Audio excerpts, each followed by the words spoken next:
Aloha, everybody, and welcome back to Faith, Family, and Freedom podcast, otherwise known as the Triple F podcast. Jim and I are going to, for the next 15 minutes, we're just going to be addressing some of the comments that we've received. And these comments could have been received as YouTube comments. They could have been received as somebody who stopped us at one of the events we've been at recently, or it might have even been an email or a phone call. And so we're going to just dive into that and let's chat about that. Jim, welcome back to the show. Well, thank you very much. Welcome to you back to the show too. Okay, so let's talk about the comments. First, I want to address one of the biggest questions I get all the time. And one of the biggest questions I get all the time is, where do you and Jim come up with the information that you put out on these shows? And why do you pick the topics that you pick?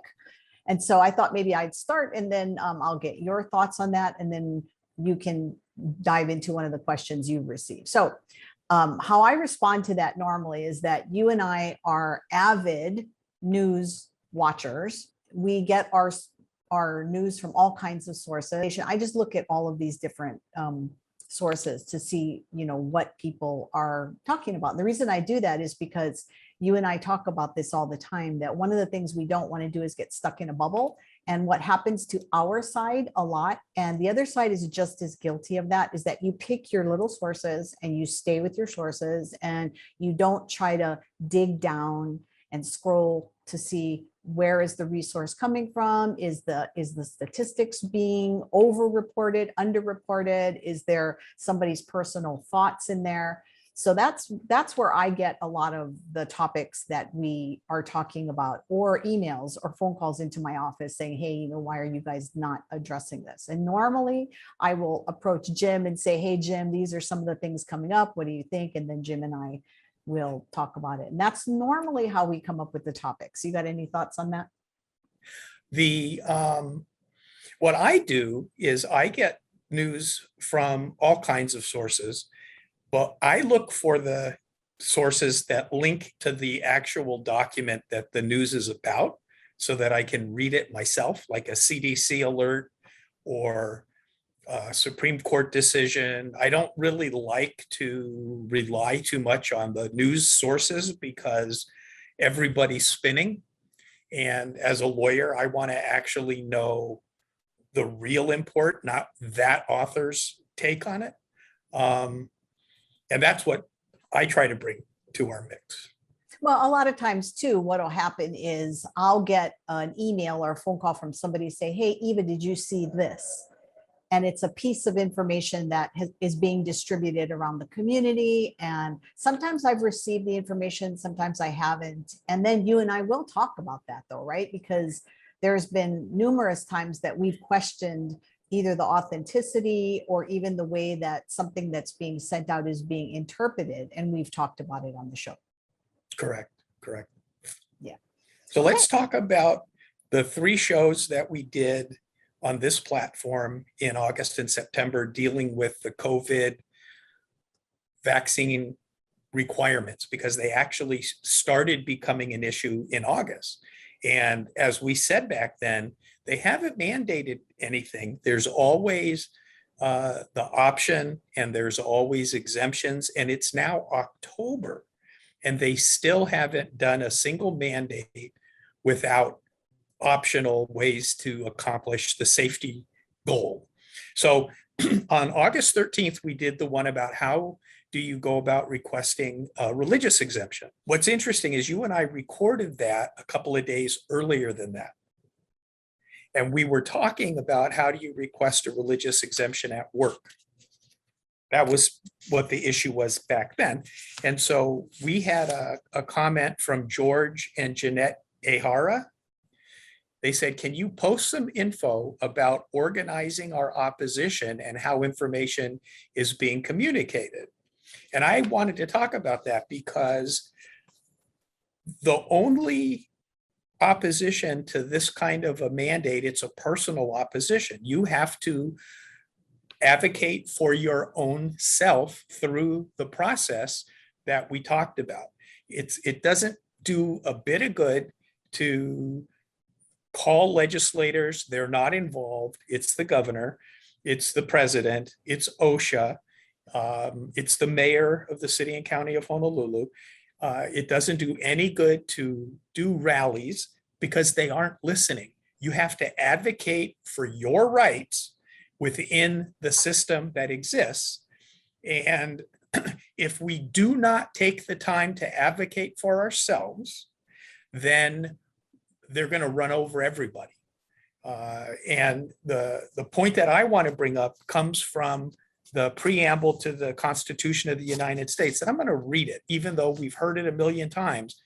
I'm going to read it, and I want people to think about what it means in the context of that comment.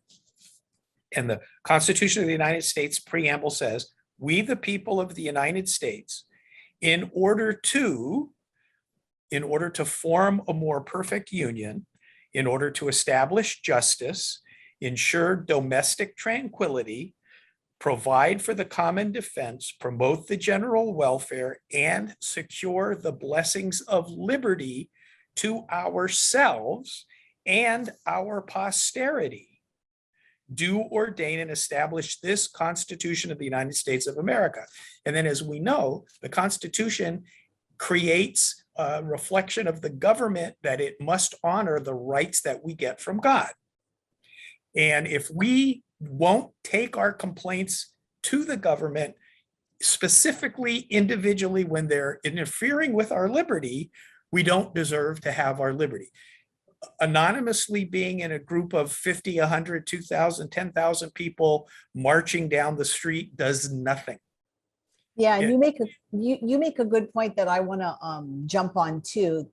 You referenced earlier that when you do your meetings and you do your, whether you call them protests or whether you call them peaceful prayer opportunities or whatever, you do have to first understand the process. If it's a bill, what the process is for a bill being introduced, what the process is for that bill moving. If it's a governor's emergency orders, you need to know what the orders mean, what they don't mean. If it's a Department of Health edict, then you got to know what that means and how it affects government. So I think that's another thing too, is that when you jump into any kind of movement, make sure that the organizers understand the process of whatever it is they're asking you to do. Well, and let me just say that if you want to learn what the process is at the legislature, what the process is in the emergency powers situation that we find ourselves in now, if you want to know what the process is in any of these things, you need to get a group. It's so easy to do if your church is the group. Call Eva Andrade at Hawaii Family Forum and say, "Hey, we would like you to come teach us about this topic." And we show up and we don't charge anything. And I think we do a very professional, thorough job of teaching whatever the topic might be. There are some topics we cannot teach on because Hawaii Family Forum is a 501c3. And the one topic we can't teach on is who should you vote for. But Hawaii Family Advocates is a C4. I run Hawaii Family Advocates. I can come and teach on that. And even I would have to figure out how she would be participating or not, depending on what the request was. Sounds good. All right. So after we did that first video, which has been viewed over 3,000 plus times, we did the second video, and that one's been viewed about 1,800 times. And Jim and I read the comments for that. And Jim, you got a comment you'd like to address? Okay, I'll go first then. So